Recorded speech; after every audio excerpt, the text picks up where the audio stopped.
श्री स्वामी समर्थ. नमस्कार, मी नंदिनी. माझ्या यूट्यूब चॅनलवर तुमचं खूप मनापासून स्वागत करत आहे. तुमच्या मनातील सर्व चांगल्या इच्छा स्वामी महाराज पूर्ण करो ही स्वामींच्या चरणी प्रार्थना करते आणि आजच्या नवीन व्हिडिओला सुरुवात करते. तर उद्या वार आहे गुरुवार, दिनांक आहे 24 जुलै. या दिवशी आलेले आहे आषाढी अमावस्या. तसेच या दिवशी गुरुपुष्यामृत योग देखील आलेला आहे. या अमावस्येला गतहरी अमावस्या, गटारी अमावस्या, त्याचबरोबर दीप अमावस्या असंही म्हटलं जातं. आषाढ दर्श अमावस्या, ज्याला दिव्यांची अमावस्या किंवा दीप अमावस्या असेही म्हणतात, हा हिंदू धर्मात विशेष महत्त्व असलेला दिवस आहे. हा दिवस आषाढ महिन्यातील अमावस्येला साजरा केला जातो, जो सामान्यतः जुलै किंवा ऑगस्ट महिन्यात येतो. या दिवशी दीपपूजन आणि पितृपूजन यांना विशेष महत्त्व आहे, कारण असे मानले जाते की या दिवशी पितरांची आत्मा पृथ्वीवर येतो आणि दीपाच्या प्रकाशाने त्यांना शांती मिळते. आषाढी अमावस्या ही पितरांच्या स्मरणासाठी आणि त्यांच्या आत्म्याच्या शांतीसाठी समर्पित आहे. या दिवशी पितरांना तर्पण, पिंडदान आणि दान केले जाते. असे मानले जाते की या दिवशी अमावस्येला पितरांचा प्रभाव हा अधिक असतो आणि त्यांना प्रसन्न केल्याने कुटुंबाला सुख शांती मिळते.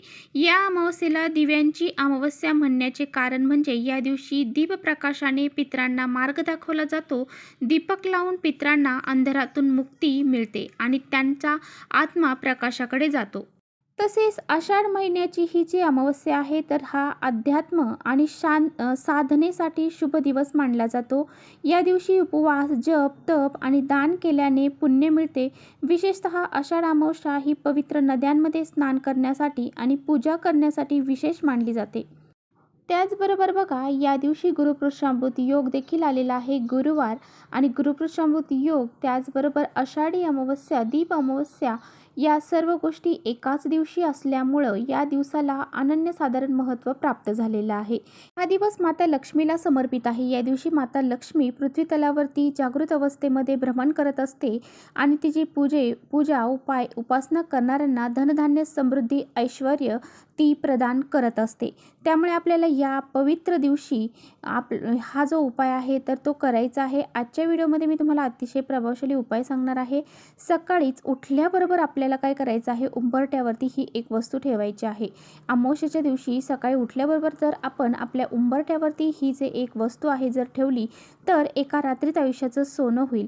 वर्षभरात घरामध्ये पैसा येईल आणि त्याचबरोबर कुटुंबाची, मुलांची, पतीची खूप सारी प्रगती होईल आणि आपल्या जीवनामध्ये दुःख, दारिद्र्य, संकट जे आहेत तर ते दूर होऊन जातील. असा हा अत्यंत प्रभावशाली उपाय आहे. हा उपाय कसा करायचा आहे याबद्दलचीच माहिती आजच्या व्हिडिओमध्ये आपण जाणून घेणार आहोत. त्यामुळे तुम्ही कुठे व्हिडिओ स्किप न करता शेवटपर्यंत नक्की बघा, जेणेकरून तुमच्यापर्यंत योग्य ती माहिती पोहोचेल. आपल्या चॅनलवर जर नवीन असाल तर चॅनलला सबस्क्राईब करा आणि असेच नवनवीन माहितीपूर्ण व्हिडिओ पाहण्यासाठी बेल आयकॉनलाही प्रेस करा, म्हणजे मी जेव्हा कधी नवीन व्हिडिओ अपलोड करेन त्याचं नोटिफिकेशन सर्वात अगोदर तुम्हाला भेटेल आणि तुम्ही एकही व्हिडिओ मिस करणार नाही.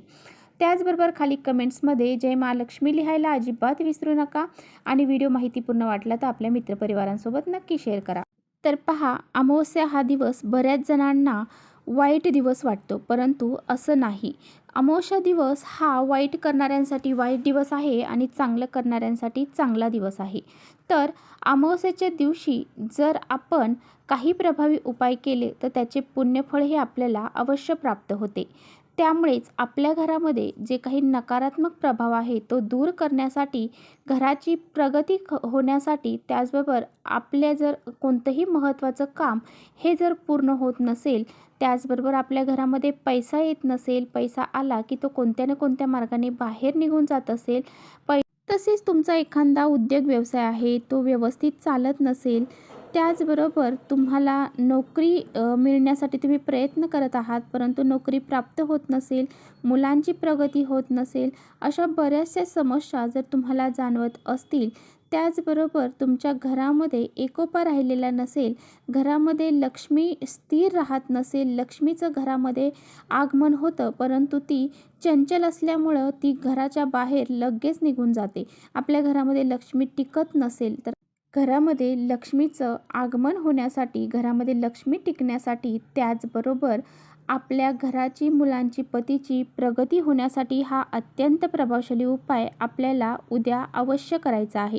आणि हा उपाय आपल्याला सकाळी लवकरच करायचा आहे. 11-12च्या आतच तुम्हाला हा उपाय सकाळी करायचा आहे. हा उपाय करण्यासाठी तुम्हाला सकाळी लवकर उठायचं आहे, स्नान करायचं आहे, त्याचबरोबर स्वच्छ कपडे परिधान करायचे आहेत आणि तुम्हाला हा उपाय तुम्ही देवघरातील देवांची पूजा केल्यानंतर करू शकता किंवा तुम्ही देवघरातील पूजा करण्या अगोदर देखील हा उपाय करू शकता. घराची स्वच्छता तुम्हाला करून घ्यायची आहे आणि त्यानंतर तुम्हाला हा उपाय करायचा आहे. उपाय करण्यासाठी एक तांब्याचा कलश पाण्याने स्वच्छ भरून घ्यायचा आहे. या पाण्यामध्ये तुम्हाला चिमूटभर हळद घालायची आहे. त्याचबरोबर गोमूत्र असेल तर गोमूत्र टाकायचं आहे, गंगाजल असेल तर गंगाजल टाकायचं आहे. आणि हे पाणी तुम्हाला तुमच्या घराच्या बाहेर, उंबरठ्याच्या बाहेर अंगणामध्ये शिंपडायचं आहे, उंबरठ्यावरती शिंपडायचं आहे. त्याचबरोबर तुमच्या घराचा जो मुख्य दरवाजा आहे त्यावरती शिंपडून स्वच्छ कपड्याने हे पुसून घ्यायचं आहे. तर पहा, आपल्या घराच्या बाहेर रात्रभर नकारात्मकता येऊन साठलेली असते आणि ज्यावेळेस आपण असं पाणी टाकू त्यावेळेस ती तिथेच थांबली जाते, म्हणजेच ती आपल्या घरामध्ये प्रवेश करत नाही. त्यामुळे आपल्याला आपल्या घरामध्ये नकारात्मकता प्रवेश करू नये यासाठी सकाळी उठल्याबरोबरच हे काम करायचं आहे. त्याचबरोबर अमावस्येच्या दिवशी आपले पितृ जे आहेत तर ते आपल्या घराच्या बाहेर येऊन थांबलेले असतात आणि त्यांना संतुष्ट करण्यासाठी असं पाणी जर आपण शिंपडलं तर ते प्रसन्न होतात. त्यानंतर तुम्हाला हळदीचं लेपन तुमच्या उंबरठ्याला करायचं आहे. यासाठी तुम्हाला 1 चम्मचभर हळद घ्यायची आहे, त्यामध्ये गोमूत्र टाकायचं आहे, तुमच्याकडे चंदन पावडर असेल तर ती टाकायची आहे. थोडंसं पाणी मिक्स करून पेस्ट करून ती उंबरठ्याला तुम्हाला सारून घ्यायची आहे. त्या उंबरठ्यावरती तुम्हाला अशा पद्धतीने हळदीचं लेपन करायचं आहे. त्यानंतर तुम्हाला काय करायचं आहे, थोडीशी गव्हाची कणिक मळायची आहे, त्यामध्ये मीठ घालायचं नाही. त्यानंतर तुम्हाला ती कणिक मळल्यानंतर त्याचा कणकेचा दिवा तयार करायचा आहे. तो दिवा चौमुखी तुम्हाला तयार करायचा आहे, म्हणजे त्याला 4 मुख तयार करायचे आहेत. तर तुम्हाला काय करायचं आहे, त्या कणकेचा जो दिवा तयार केलेला आहे चौमुखी, त्यामध्ये तुम्हाला 4 वाती घालायच्या आहेत. 4 मुखी 4 वाती लावायच्या आहेत आणि त्यामध्ये तूप किंवा तेल तुम्ही घालू शकता आणि हा दिवा तुम्हाला प्रज्वलित करून तुमच्या मुख्य दरवाजावरती घेऊन जायचा आहे.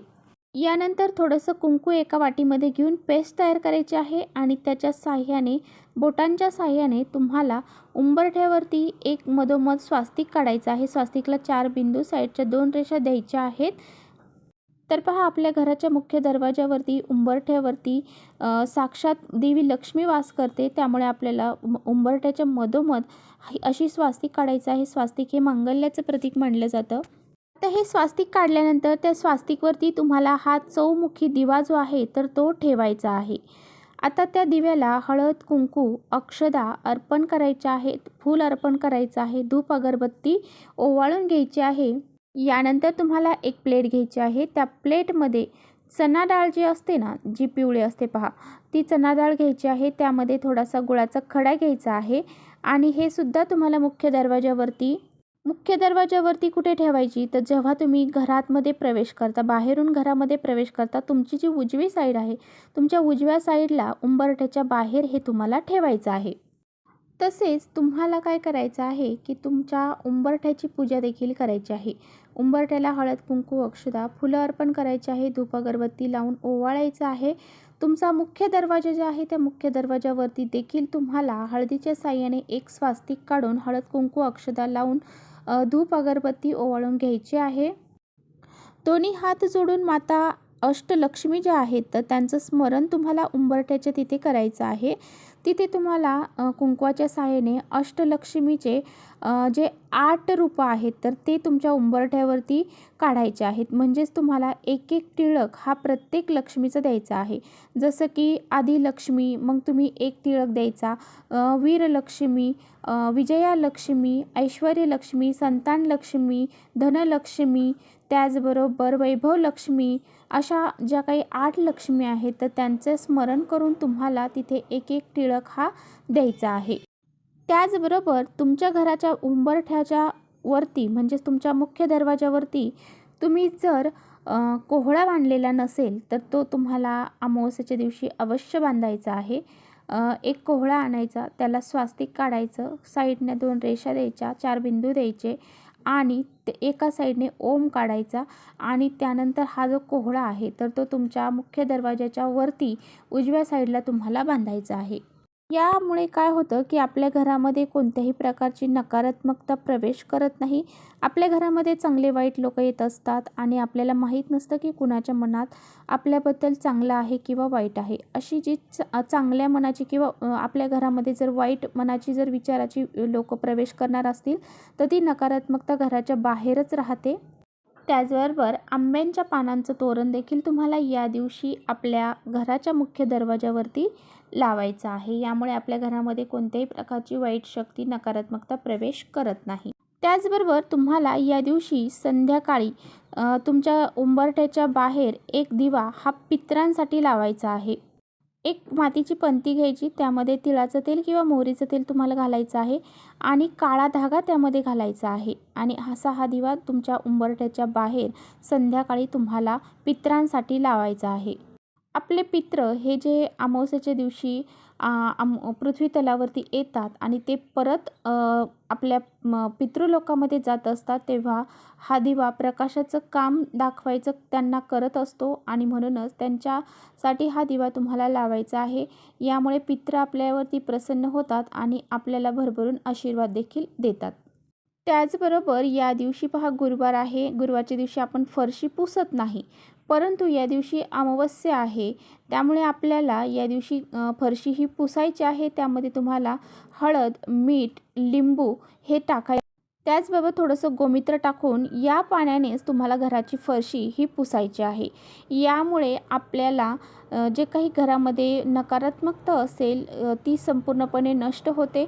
घरातील जाळी जळमटं या दिवशी तुम्हाला काढायचे आहेत, घर स्वच्छ करायचं आहे. तर अशा पद्धतीने हे काही प्रभावी छोटे छोटे उपाय देखील तुम्हाला करायचे आहेत. तर चला इथेच थांबवते. माझा व्हिडिओ थोडा जरी आवडला असेल तर नक्की लाईक करा. चॅनलवर नवीन असाल तर चॅनलला सबस्क्राईब करा. परत भेटूया अशा छानशा व्हिडिओसोबत. तोपर्यंत श्री स्वामी समर्थ.